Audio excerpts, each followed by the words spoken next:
Hi friends, എല്ലാവർക്കും Ramshad voice എന്ന YouTube ചാനലിലേക്ക് സ്വാഗതം. VO എക്സാമിന് തയ്യാറാകുന്ന യുവതിയുവാക്കൾക്ക്, ഉദ്യോഗാർത്ഥികൾക്ക് വേണ്ടിയിട്ടുള്ള ക്ലാസ്സുകളാണ് നമ്മൾ ആരംഭിക്കുന്നത്. അപ്പോൾ ഈ ഒരു വീഡിയോയിൽ നമ്മൾ 5 ക്വസ്റ്റ്യൻസാണ് കഴിഞ്ഞ VO എക്സാമിന് ചോദിച്ചിട്ടുള്ള ക്വസ്റ്റ്യൻസാണ് എടുത്തിരിക്കുന്നത്. അപ്പോൾ എല്ലാം വീഡിയോ മുഴുവനായിട്ട് കണ്ടതിന് ശേഷം നിങ്ങൾക്ക് ഉപകാരപ്പെട്ട നിങ്ങളുടെ ഫ്രണ്ട്സിലേക്കൊന്ന് ഷെയർ ചെയ്യുക. അതുപോലെ തന്നെ ഈ ചാനൽ ഇതുവരെ സബ്സ്ക്രൈബ് ചെയ്യാത്തവരാണെങ്കിൽ തീർച്ചയായും ആ ചുവന്ന സബ്സ്ക്രൈബ് ബട്ടൺ ക്ലിക്ക് ചെയ്ത് കഴിഞ്ഞാൽ ഞാൻ അപ്ലോഡ് ചെയ്യുന്ന വീഡിയോകളെല്ലാം നിങ്ങൾക്ക് യഥാസമയം ലഭിക്കുകയും അതുപോലെ നോട്ടിഫിക്കേഷൻ ഓൺ ആക്കി കഴിഞ്ഞാൽ ഞാൻ അപ്ലോഡ് ചെയ്ത ഉടനെ തന്നെ നിങ്ങൾക്ക് മൊബൈൽ നോട്ടിഫിക്കേഷൻ വരുന്നതാണ്. അതുപോലെ തന്നെ താഴെ നിങ്ങൾക്ക് ഡിസ്ക്രിപ്ഷനിലെ ലിങ്ക് കൊടുത്തിട്ടുണ്ട്. മോക്ക് ടെസ്റ്റ് എല്ലാ ദിവസവും മോക്ക് ടെസ്റ്റുകൾ നടത്തുന്നുണ്ട്. അപ്പോൾ ആ മോക്ക് ടെസ്റ്റുകൾ നിങ്ങൾക്ക് ലഭിക്കണമെന്നുണ്ടെങ്കിൽ താഴെ ഡിസ്ക്രിപ്ഷനിലെ ലിങ്കിൽ ക്ലിക്ക് ചെയ്ത് കഴിഞ്ഞാൽ നിങ്ങൾക്ക് ഓരോ എക്സാമും യൂണിവേഴ്സിറ്റി അസിസ്റ്റൻറ്റിൻ്റെ മാത്സ്, അതുപോലെ ജനറൽ നോളജ്, ഇംഗ്ലീഷ്, അതുപോലെ RPFൻ്റെ ക്വസ്റ്റ്യൻസൊക്കെ ഡെയിലി അപ്ലോഡ് ചെയ്യുന്നുണ്ട്. അത് നിങ്ങൾക്ക് നോക്കാവുന്നതാണ്. അത് നോക്കിക്കഴിഞ്ഞാൽ നിങ്ങൾ അറ്റൻഡ് ചെയ്യുക. അതിനുശേഷം നിങ്ങളുടെ ഫ്രണ്ട്സിലേക്കൊന്ന് ഷെയർ ചെയ്യുക. അപ്പോൾ ഞാൻ ഈ സെലക്ട് ചെയ്ത 5 ക്വസ്റ്റ്യൻസ് ആദ്യം ഞാൻ പറയാം. 5 ക്വസ്റ്റ്യൻസ് അത് നിങ്ങൾ ചെയ്ത് നോക്കുക. ഈ വീഡിയോ മുഴുവനായിട്ട് കണ്ടു കഴിഞ്ഞാൽ നിങ്ങൾക്ക് അതിൻ്റെ സൊല്യൂഷൻ ലഭിക്കുന്നതാണ്. അപ്പോൾ നിങ്ങൾക്ക് ആ ഒരു ക്വസ്റ്റ്യൻസ് നിങ്ങൾ ചെയ്ത് നോക്കിയിട്ട് ഉത്തരം കറക്റ്റാണോ നോക്കാവുന്നതാണ്. അപ്പോൾ ഒന്നാമത്തെ ക്വസ്റ്റ്യൻസ് ഇതായിരുന്നു: ഒരു തോട്ടത്തിൽ ഓരോ ദിവസവും മുൻ ദിവസം വിരിഞ്ഞ പൂവിൻ്റെ ഇരട്ടി പൂ വിരിയുന്നു എന്ന് ഇന്ദു കണ്ടെത്തി. 4 ദിവസം കൊണ്ട് 225 പൂക്കൾ കിട്ടിയെങ്കിൽ 3 ദിവസം കൊണ്ട് എത്ര പൂക്കൾ കിട്ടിയിരിക്കും? 5 ക്വസ്റ്റ്യൻസ് എടുത്തിരിക്കുന്നത്. അതിൽ ഒന്നാമത്തെ ക്വസ്റ്റ്യനാണ് നമ്മൾ കണ്ടത്. ഒരു തോട്ടത്തിൽ ഓരോ ദിവസവും മുൻ ദിവസം വിരിഞ്ഞ പൂവിൻ്റെ ഇരട്ടി പൂ വിരിയുന്നു എന്ന് ഇന്ദു കണ്ടെത്തി. 4 ദിവസം കൊണ്ട് 225 പൂക്കൾ കിട്ടിയെങ്കിൽ 3 ദിവസം കൊണ്ട് എത്ര പൂക്കൾ കിട്ടിയിരിക്കുമെന്നാണ് ഒന്നാമത്തെ ക്വസ്റ്റ്യൻ. രണ്ടാമത്തെ ക്വസ്റ്റ്യൻ നമുക്ക് നോക്കാം. ഒരു സംഖ്യയുടെ 65%ന്റെ 20% എന്ന് പറയുന്നത് ഏത് നിരക്കിന് തുല്യമാണ്? ഒരു സംഖ്യയുണ്ട്, ആ സംഖ്യയുടെ 65%ന്റെ 20% എന്ന് പറയുന്നത് ടോട്ടൽ എത്ര ശതമാനത്തിന് തുല്യമാണ്, എത്ര നിരക്കിന് തുല്യമാണ് എന്നാണ് രണ്ടാമത്തെ ക്വസ്റ്റ്യൻ. ഇനി മൂന്നാമത്തെ ക്വസ്റ്റ്യൻ നോക്കാം. 2 സംഖ്യകളുടെ തുക 23ഉം അവ തമ്മിലുള്ള വ്യത്യാസം 12ഉം ആയാൽ അവയുടെ വർഗങ്ങളുടെ വ്യത്യാസം എത്ര? 2 സംഖ്യകളുടെ തുക 23ഉം അവ തമ്മിലുള്ള വ്യത്യാസം 12ഉം ആയാൽ അവയുടെ വർഗങ്ങളുടെ വ്യത്യാസം എത്ര എന്നാണ് മൂന്നാമത്തെ ക്വസ്റ്റ്യൻ. നാലാമത്തെ ക്വസ്റ്റ്യൻ നോക്കാം. 2m = 128 ആയാൽ 2m - 4 എന്ന് പറയുന്നത് എത്രയാണെന്ന്. അപ്പോൾ ഇതാണ് നാലാമത്തെ ക്വസ്റ്റ്യൻ. ഇനി അഞ്ചാമത്തെ ക്വസ്റ്റ്യൻ നോക്കാം. 24 കുട്ടികളുടെയും ക്ലാസ് ടീച്ചറുടെയും ശരാശരി വയസ്സ് എന്ന് പറയുന്നത് 16 ആണ്. ക്ലാസ് ടീച്ചറെ ഒഴിവാക്കിയാൽ ശരാശരി 1 കുറയുന്നു എങ്കിൽ ക്ലാസ് ടീച്ചറെ വയസ്സ് എത്ര? അപ്പോൾ ഈ 5 ക്വസ്റ്റ്യൻസ് ആണ് നമ്മൾ എടുത്തിരിക്കുന്നത്. 5ഉം പ്രീവിയസ് VO എക്സാമിന് ചോദിച്ചിട്ടുള്ള ക്വസ്റ്റ്യൻസ് ആണ്. അപ്പോൾ നിങ്ങൾ ചെയ്ത് നോക്കുക. ചെയ്തതിന് ശേഷം നിങ്ങൾ ഈ വീഡിയോ മുഴുവനായിട്ട് കണ്ടു കഴിഞ്ഞാൽ അതിൻ്റെ സൊല്യൂഷൻ ലഭിക്കുന്നതാണ്. അപ്പോൾ ഈ വീഡിയോ നമുക്ക് നോക്കാം. My name is Ramshad. Welcome to my new video tutorial.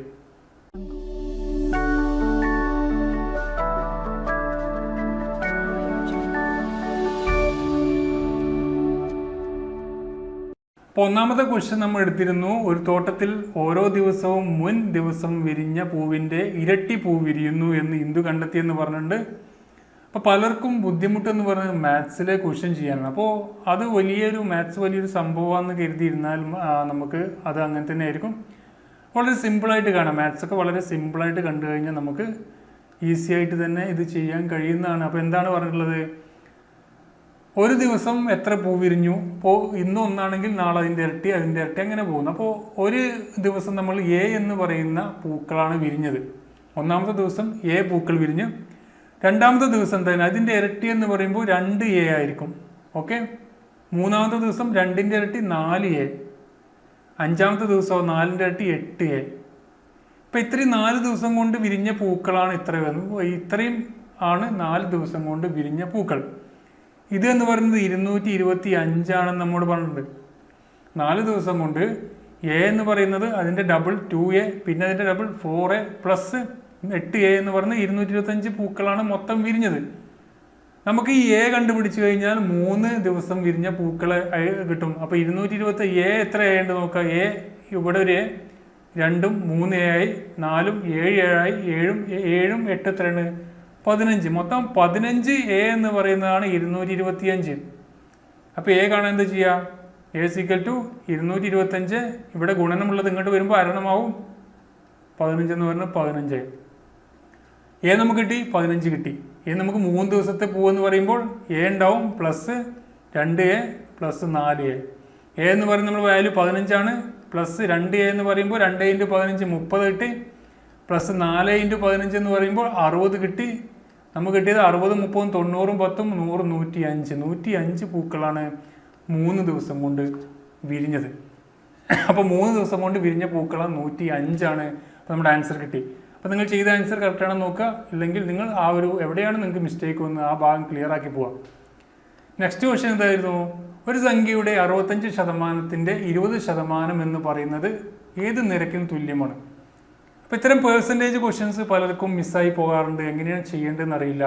അപ്പോൾ എന്ത് ചെയ്യുക? പേഴ്സൻറ്റേജ് നമുക്ക് ഒരു സംഖ്യ തന്നിട്ടില്ല എന്നുണ്ടെങ്കിൽ നമ്മളെന്ത് ചെയ്യുക? ഒരു 100 എന്ന് പറയുന്ന ഒരു കോമൺ ആയിട്ടുള്ള സംഖ്യ എടുക്കാം. അപ്പം 100 രൂപയാണ്. 100 രൂപയുടെ സാധനം എനിക്ക് 65% ഡിസ്കൗണ്ട് കിട്ടി, പിന്നെ 20% ഡിസ്കൗണ്ട് കിട്ടി എന്ന് പറയുമ്പോൾ അത് നോക്കുക, 100 രൂപയാണ്. ഈ 100 രൂപയുടെ 65% എന്ന് പറഞ്ഞാൽ 65. പിന്നെ 65ന്റെ 20% എന്ന് പറയുമ്പോൾ 65ന്റെ 10% ആണ്. ആ ഒരു 0 ആണെങ്കിൽ 0 ഒഴിവാക്കുക, അല്ലെങ്കിൽ അവിടെ പോയിന്റ് എടുക്കുക. അപ്പോൾ 6.5 എത്ര? 13. അപ്പോൾ നമുക്ക് 13 കിട്ടി. 13 നമ്മുടെ ഫൈനൽ ആൻസർ. ഈ ഒരു 100 എന്ന സംഖ്യയെ 65 അല്ലെങ്കിൽ 65%ന് 25% കാണുന്നതിന് പകരം നമുക്ക് അതിൻ്റെ 13% എന്ന് കണ്ടാൽ മതി. അപ്പോൾ അതിൻ്റെ ആൻസർ എന്ന് പറയുന്നത് എത്രയാണ്? 13. 13% അതിന് രണ്ടും തുല്യമായ 65ന്റെ 20% എന്ന് പറയുന്നതിന് തുല്യം 13% എന്നാണ് ഇവിടെ പറഞ്ഞിട്ടുള്ളത്. അപ്പോൾ 13 ഇതിൻ്റെ കറക്റ്റ് ആയിട്ടുള്ള ആൻസർ. നെക്സ്റ്റ് ക്വസ്റ്റ്യൻ നോക്കാം. 2 സംഖ്യയുടെ തുക 23 അവ തമ്മിലുള്ള വ്യത്യാസം 12 അവയുടെ വർഗങ്ങളുടെ വ്യത്യാസം എത്ര? അപ്പോൾ 2 സംഖ്യകൾ എന്ന് പറയുന്നത് എന്തായിരിക്കും? നമുക്ക് 2 സംഖ്യകൾ എടുക്കാം. എ എന്ന് എടുക്കാം, ബി എന്ന് 2 സംഖ്യകളുണ്ട്. എയും ബിയും കൂടിയും കൂട്ടിക്കഴിഞ്ഞാൽ നമുക്ക് 23 കിട്ടുന്നത്. 2 സംഖ്യയുടെ തുക എന്ന് പറയുന്നത് 23. 2 സംഖ്യയുടെ വ്യത്യാസം എന്ന് പറയുന്നത് എ മൈനസ് ബി എന്ന് പറയുന്നത് 12. വർഗങ്ങളുടെ വ്യത്യാസം എന്ന് പറയുന്നത് എന്താണ്? എ സ്ക്വയർ മൈനസ് എന്റെ വർഗം എന്ന് പറയുന്നത് സ്ക്വയർ ആണ്.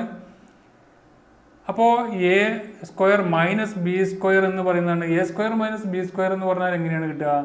A plus B into A minus B ആണ്. അതുകൊണ്ട് നമുക്ക് ഈസി ആയിട്ട് എന്ത് ചെയ്യാം? ഇവിടെ എന്താണ്? 23 × 12. 23 × 12 എത്ര നോക്കിയാൽ മതി. അങ്ങനെ നോക്കാം. 23 × 10 എത്രയാണ്? 230. പിന്നെ 2 × 23 46. 230 46 276. നമ്മുടെ ആൻസർ കിട്ടി. അപ്പോൾ ഏതൊരു ക്വസ്റ്റ്യൻ കിട്ടിക്കഴിഞ്ഞാലും അതിൻ്റെ ഈസി ആയിട്ടുള്ള മെത്തേഡ് നോക്കുക. എങ്ങനെ നമ്മൾ മനസ്സിലാക്കുക, അല്ലാതെ ഇങ്ങനെ ആലോചിച്ചിരുന്നിട്ട് കാര്യമില്ല. നമ്മൾ നോക്കുക. ജസ്റ്റ് നമുക്ക് സിമ്പിളാകുന്ന വല്ല മെത്തേഡും ആ ഒരു ക്വസ്റ്റ്യനിൽ ഉണ്ടോ നോക്കുക. എന്നിട്ട് അത് അപ്ലൈ ചെയ്യാൻ ശ്രമിക്കുക. എങ്കിൽ മാത്രമേ നമുക്ക് മാത്സ് എന്ന് പറയുന്ന വിഷയം വളരെ സിമ്പിളായിട്ട് നമുക്ക് കൈകാര്യം ചെയ്യാൻ കഴിയുള്ളൂ. നമ്മുടെ 4ാമത്തെ ക്വസ്റ്റ്യൻസ് എന്തായിരുന്നു നോക്കാം. ഇവിടെ 2m = 128 ആയാൽ 2m - 4 എത്ര? ഇങ്ങനത്തെ ക്വസ്റ്റ്യൻസ് പലർക്കും ബുദ്ധിമുട്ടായി തോന്നാറുണ്ട്. കൃത്യങ്ക നിയമങ്ങൾ എന്ന് പറയുന്ന ഒരു ഭാഗത്തു നിന്ന് വരുന്ന ക്വസ്റ്റ്യൻസ് ആണിത്. അപ്പോൾ ഇത്തരം ക്വസ്റ്റ്യൻസ് a⁻m / a⁻n എന്ന് പറയുന്ന ആ ഒരു കൃത്യങ്ക നിയമം നിങ്ങൾക്ക് അറിഞ്ഞിരുന്നാൽ ഇത് വളരെ നിസ്സാരമായിട്ട് ചെയ്യാവുന്ന ഒരു കേസുള്ളൂ. a⁻m / a⁻n എന്ന് പറഞ്ഞാൽ a⁻m - n ആണ്. ഇതേ രീതിയിൽ 2m എന്ന് പറയുന്നത് എന്താണ്? 2m / 2 4 2m - 4 എന്ന് പറയുന്നത്. അപ്പോൾ നമ്മൾ എന്ത് ചെയ്യുക? അവിടെ 2m എന്ന് പറയുന്നത് 128 നമ്മോട് പറഞ്ഞിട്ടുണ്ട്. 128 ഡിവൈഡ് ബൈ 2 എന്ന് പറയുന്നത് 2 4 എന്ന് 2 × 2 × 2 × 2 അത് എത്രയാണ്? 2 × 2 4, 4 × 2 8, 8 × 2 16. അപ്പം 128 ഡിവൈഡ് ബൈ 16 എത്ര കിട്ടുന്നത്? നമുക്ക് ചെറുതാക്കാം. ഇനിയിപ്പോൾ നിങ്ങൾക്ക് ഇങ്ങനെ ചെയ്യാൻ കഴിയുന്നില്ലെങ്കിൽ ചെറുതാക്കാം. 4 കൊണ്ട് ചെറുതാക്കാം. 4 12 3 8 2 32 4 എത്ര പ്രാവശ്യമാണ്? 8 പ്രാവശ്യം. അപ്പോൾ ഇവിടെ കിട്ടുന്ന ആൻസർ എന്ന് പറഞ്ഞാൽ 2m - 4 എന്ന് പറയുന്നത് 8 ആണ് നമുക്ക് കിട്ടുന്നത്. അപ്പോൾ ഇതിൻ്റെ കറക്റ്റ് ആൻസർ 8 ആണ്. അപ്പോൾ നമ്മുടെ ഫൈനൽ ആൻഡ് ലാസ്റ്റ് എന്ന് പറയുന്ന ക്വസ്റ്റ്യൻസ് എന്തായിരുന്നു? ശരാശരിയിൽ നിന്നും എപ്പോഴും ഈ ഒരു 10ാം ക്ലാസ് ബേസ് ചെയ്ത എക്സാമിനൊക്കെ ചോദിക്കുന്ന ഒരു ക്വസ്റ്റ്യൻ ആണ്. ഒരു ശരാശരിയിൽ നിന്ന് കുട്ടികളുടെ വയസ്സ് തരിക, ടീച്ചറുടെ വയസ്സ് തന്നിട്ട് നമുക്ക് അതിൻ്റെ ശരാശരി കാണാൻ പറയും. അപ്പോൾ 24 കുട്ടികളുടെയും ക്ലാസ് ടീച്ചറുടെയും ശരാശരി വയസ്സ് എന്ന് പറയുന്നത് 16 ആണ്. ക്ലാസ് ടീച്ചറെ ഒഴിവാക്കിയാൽ ശരാശരി 1 കുറയുന്നു. ക്ലാസ് ടീച്ചറിൻ്റെ വയസ്സ് എത്ര? അപ്പോൾ ഇവിടെ ശരാശരി എന്ന് പറയുന്നത് എന്താണ്? ശരാശരി എന്ന് പറയുന്നത് ടോട്ടൽ തുക ഡിവൈഡ് ബൈ എണ്ണം. അപ്പോൾ 10 കുട്ടികളുണ്ട്, 100 ആണ് അല്ലെങ്കിൽ 200 ആണ് അവരുടെ എണ്ണം. അവരുടെ വയസ്സ് എന്ന് പറഞ്ഞാൽ 200-ഉം അവരുടെ എണ്ണം എന്ന് പറയുന്നത് 10-ഉം ആണെന്നെങ്കിൽ അവരുടെ ശരാശരി കാണാൻ പറഞ്ഞാൽ 200 ഡിവൈഡ് ബൈ 10 ചെയ്ത് കഴിഞ്ഞാൽ അവരുടെ ശരാശരി വയസ്സെന്ന് പറഞ്ഞാൽ 20 വയസ്സാണ്. അതുപോലെ തന്നെ ഇവിടെ പറഞ്ഞിട്ട് 24 കുട്ടികളുടെയും ക്ലാസ് ടീച്ചറുടെയും ശരാശരി വയസ്സ് എന്ന് പറഞ്ഞാൽ 16 ആണെന്ന് പറഞ്ഞിട്ടുണ്ട്. അപ്പോൾ ഇവിടെ തുക കാണാൻ നമ്മൾ എന്താ ചെയ്യുക? 16 ഇൻറ്റു 24 കുട്ടികൾ ഒരു ക്ലാസ് ടീച്ചർ എന്ന് പറയുമ്പോൾ 25 ആളുകളുണ്ട് അവിടെ. ഒരു സംഖ്യയെ നമ്മൾ 25 കൊണ്ട് ഗുണിക്കണം എന്നുണ്ടെങ്കിൽ എന്ത് ചെയ്താൽ മതി? ആ സംഖ്യയെ നമ്മൾ 4 കൊണ്ട് ഡിവൈഡ് ചെയ്യാം. അപ്പോൾ 16-നെ നമ്മൾ 4 കൊണ്ട് ഡിവൈഡ് ചെയ്ത് കഴിഞ്ഞാൽ നമുക്ക് എത്ര കിട്ടുന്നത്? 4 കിട്ടുന്നത്. ഇവിടെ 2 സ്ഥാനം 2 0 കൂട്ടും, അപ്പോൾ 400 ഇപ്പോൾ ഏത് സംഖ്യയെയും നമ്മൾ 25 കൊണ്ട് ഗുണിക്കണം എന്നുണ്ടെങ്കിൽ അതിനെ 4 കൊണ്ട് ഡിവൈഡ് ചെയ്യുക എന്നുള്ള ആ ചെറിയൊരു ഇൻഫർമേഷൻ നിങ്ങൾ അത് ഓർത്തിരിക്കുക. പല എക്സാമിനും നിങ്ങൾക്ക് ആവശ്യം വരുന്നതാണ്. അപ്പോൾ ഇവിടെ പറഞ്ഞത് 16 × 25 എന്ന് പറഞ്ഞത് 400 ആണ്. ഇനി നമുക്കറിയാം ടീച്ചർ പോയപ്പോൾ അവിടെ കിട്ടുന്ന ടീച്ചറെ ഒഴിവാക്കിയാൽ അവിടെ 25 ആളുകൾ ഉള്ളത് 24 ആളുകളായി. ഇൻറ്റു ഇവിടെ നോക്കുക, ശരാശരി 1 കുറയുന്നു എന്ന് പറയുമ്പോൾ ഇവിടെ എത്രയായി? 15 നോക്കുക. ഇവിടെ എത്രയായിരിക്കും ഇനി വരിക? 24 × 15, 24 × 10 ചെയ്യും. 24 × 10 എത്രയാണ്? 240 നമുക്ക് കിട്ടി. പ്ലസ് 240-ന്റെ നേർപകുതി 120 നമുക്ക് കിട്ടി. എത്രയാണ്? 360 കിട്ടി. നമുക്ക് ഈ അവരുടെ ടീച്ചറുടെ വയസ്സ് കാണാൻ വേണ്ടി 400-ന് ഈ ഒരു 360 മൈനസ് ചെയ്ത് കഴിഞ്ഞാൽ നമുക്ക് കിട്ടി എത്രയാണ്? 400 മൈനസ് 360, നമ്മുടെ ടീച്ചറുടെ വയസ്സ് 40 വയസ്സാണ്. അപ്പോൾ 5 ക്വസ്റ്റ്യൻസ് ആണ് നമ്മൾ ഇന്ന് ചെയ്തത്. അപ്പോൾ ഇതുപോലത്തെ ഈ ഒരു വീഡിയോ നിങ്ങൾക്ക് ഉപകാരപ്പെട്ടാൽ നിങ്ങൾ ലൈക്ക് ചെയ്യുക. അതുപോലെ നിങ്ങളുടെ അഭിപ്രായങ്ങൾ താഴെ കമൻറ്റ് ചെയ്താൽ തീർച്ചയായും വരും ദിവസങ്ങളിൽ കൂടുതൽ വീഡിയോ ക്ലാസ്സുകൾ അപ്ലോഡ് ചെയ്യുന്നതാണ്. മറ്റൊരു വീഡിയോ കൊണ്ട് കാണാം. Thank you for watching. Have A nice time.